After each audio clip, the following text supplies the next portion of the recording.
नमस्कार. श्री स्वामी समर्थ. मी सविता आज परत एक छानसा लेख घेऊन आलेले आहे. लेखाचं नाव आहे नवीन सून. अ, बीशीचा ग्रुप बसलेला आहे बायकांचा आणि त्याच्यामध्ये वयस्कर बायकांचा आणि त्याच्यामध्ये सुनांच्या चर्चा चालू आहेत. तर त्या एका एका अ, काकूच्या घरी नवीन सून आलेली आहे. तर सगळ्याजणी तिला विचारतायत, की तुमची कशी सून आहे, कशी सून आहे? तर त्याबद्दल त्या काय सांगतायत ते मनोगत त्यांनी त्यामध्ये सांगितलेलं आहे. ते मी तुमच्यापाशी शेअर करते. व्हिडिओ शेवटपर्यंत नक्की बघा. ऐका. अ, तुम्हाला आवडला तर नक्की लाईक, शेअर आणि सबस्क्राईब करा. "अगं हो, खूपच सुंदर मिळाली आहे मला सून. अगं हो, खूपच सुंदर मिळाली आहे मला बाई सून. बघायला गेलो तेव्हाची एक मजा सांगते बरं का तुम्हाला. ज्यावेळेस आम्ही बघायला गेलो होतो तेव्हा एक मजा सांगते. ट्रेमध्ये फोडणीचे पोहे घेऊन आली होती ती आणि प्लेट ट्रेमध्ये भरताना पोहे सांडले होते आजूबाजूला. अ, ते जरा दिसले होते अस्ताव्यस्त पसरलेले ट्रेमध्ये. तर तिची आई म्हणली, "अगं बाई, अंजलीनेच केले आहेत बरं का पोहे." तर मग तिने लगेच आईकडे बघितलं आणि म्हणलं, "आई, किती खोटं बोलतेस तू. मी केलेत पोहे. तूच केलेत ना पोहे?" असं बोलल्याच्या नंतर आम्ही जेवढे जण पाहायला गेलो होतो, तेवढ्या सगळ्यांचा हशा पिकला. मग हसा पिकल्याच्या नंतर मंदार नाव आहे त्यांच्या मुलाचं. मंदारने जवळ येऊन त्यांना आईला विचारलं, "आई काय करू गं? हो म्हणू का नको म्हणू?" तर मी म्हटलं, "अरे छान आहे रे. तुला आवडले असेल तर हो म्हणून टाक." असं ठरलं लग्न आणि लग्न लगेच झालं सुद्धा. आणि गंमत सांगते एक, की लग्नात मंगलाष्टका झाली.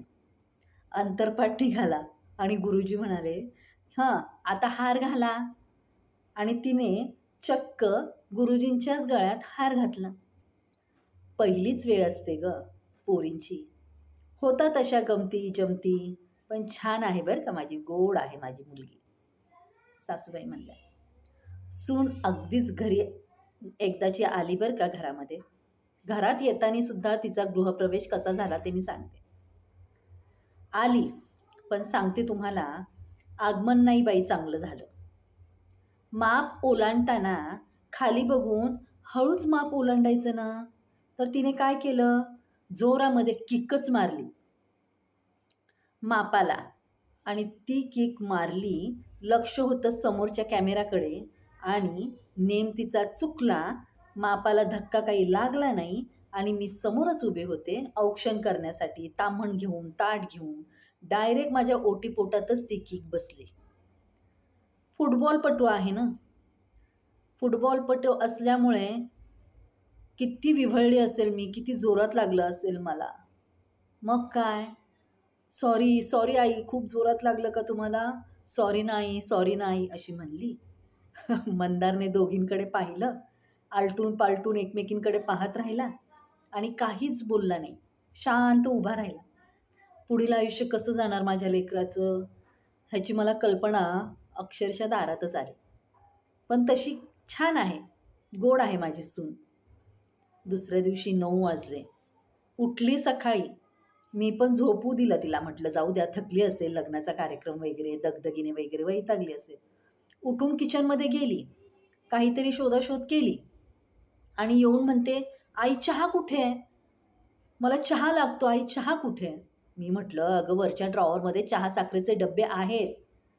चहा कर तू आणि पी." "म्हणजे मला चहा नाहीये?"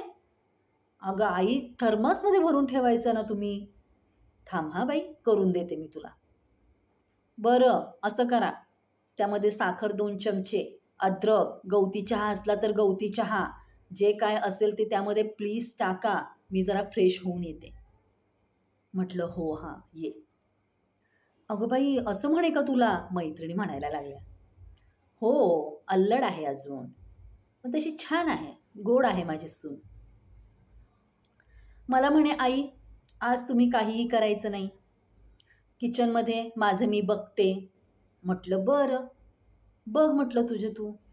पण नंतर बघितलं तर काय टीव्ही समोर जाऊन बसली. आत्ता उठेल, मग उठेल, दुपारचे 1 वाजला तरी स्वयंपाक करायचा काही पत्ता नाही. मी शेवटी विचारलं, "स्वयंपाकाचं काय? कधी करणार आज स्वयंपाक?" तर म्हणे, "तो काय टेबल रिकामा आहे. तयारच आहे ना टेबल." तुम्ही म्हणाल तेव्हा बसू. पार्सल मागवलंय, जेवण येईलच अर्ध्या रस्त्यात असेल. हॉटेलमधून पार्सल मागवलंय. अगं बाई, म्हणजे घरात काहीच नाही का केलं तू? लहान असं बोलले, नाराज झालं मन. ठीक आहे म्हटलं, लहान आहे ग अजून, करेल हळूहळू, शिकेल.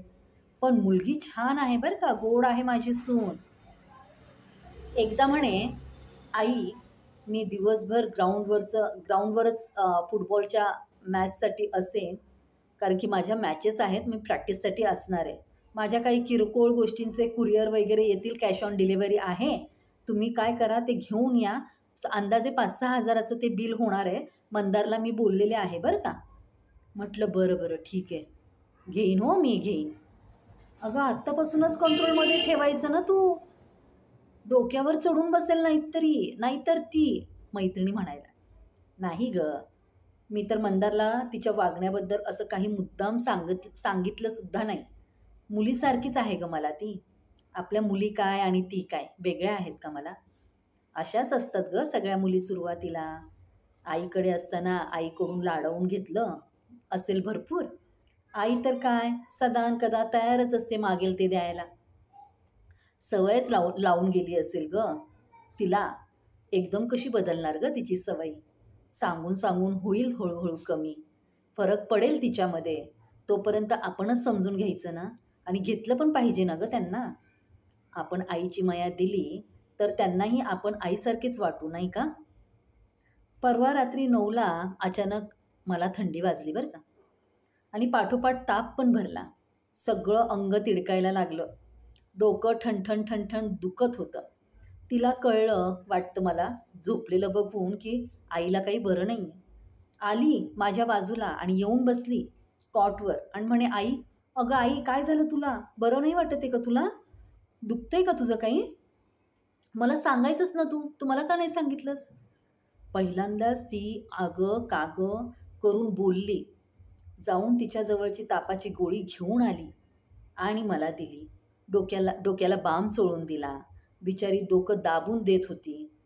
तासभर माझ्याजवळ बसली, हातपाय दाबत म्हणाली, आई सॉरी बरं का, चुकून मी तुम्हाला आगं कागं केलं बरं का. किती प्रेमळ आहात तुम्ही, मला माझ्या आईसारख्याच वाटतात हो.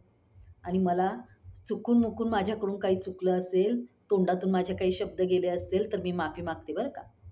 आणि अचानक डोळ्यातून माझ्या अश्रूच्या धारा निघाल्या. गालावर त्या ओघळू लागल्या. तर तिने बघितलं आणि ती काय म्हणते, की थांबा मी टिश्यू घेऊन येते, बाम गेला असेल तुमच्या डोळ्यामध्ये. म्हणत ती लगबगीने गेली आणि टिश्यू घेऊन आली. छान आहे, छान आहे, गोड आहे, प्रेमळ आहे माझी सून. कसा वाटला लेख नक्की सांगा. आता नवीन सुना येणार आहेत, त्यांना आपण तर सांभाळून घ्यायचंच आहे. पण सुनांनी पण आपल्याला जर सांभाळून घेतलं तर खूप आनंदाची गोष्ट होईल. पण आताची पिढी काय होते, आता हे असे लेख वाचले की मला प्रश्न पडतो की कसं होणार, काय होणार? मला पण एक मुलगा आहे, सून येईल ती कशी येईल, कसं होईल? प्रश्न पडतात. मग नंतर असे लेख वाचले की वाटतं नाही, मार्ग निघत असतात. आपण थोडं सांभाळून घेतलं, तिने सांभाळून घेतलं की सगळ्या गोष्टी व्यवस्थित होत जातील. पण शेवटी विचार हा प्रत्येकाच्या डोक्यामध्ये येतो ज्यांना मुलं आहेत त्यांना, की येणारी सून कशी असेल. सून ही चांगलीच असते, आपण पण सांभाळून घेतलं पाहिजे. सगळ्या गोष्टी व्यवस्थित होतच असतात. थोड्याफार उणिवा एकमेकांच्या सांभाळून घेतल्यावर सगळ्या गोष्टी व्यवस्थित होत असतात. आणि आता तरुण पिढीतली तर सुना कशा आहेत मला तर याचाच विचार येतो. पण ही सून छान होती लेखातली, मला पण आवडली. अशी जर मला मिळाली तर मी खूप नशीबवान समजेल स्वतःला. पण मिळायला पाहिजे, बघू आता काय होतंय. माझा लेख आवडला असेल, मला सांगावंसं वाटलं, आवडला म्हणून मी हा लेख शेअर केला. आवडला तर नक्की लाईक, शेअर, सबस्क्राईब करा. परत भेटूया पुढच्या लेखामध्ये. तोपर्यंत नमस्कार. श्री स्वामी समर्थ.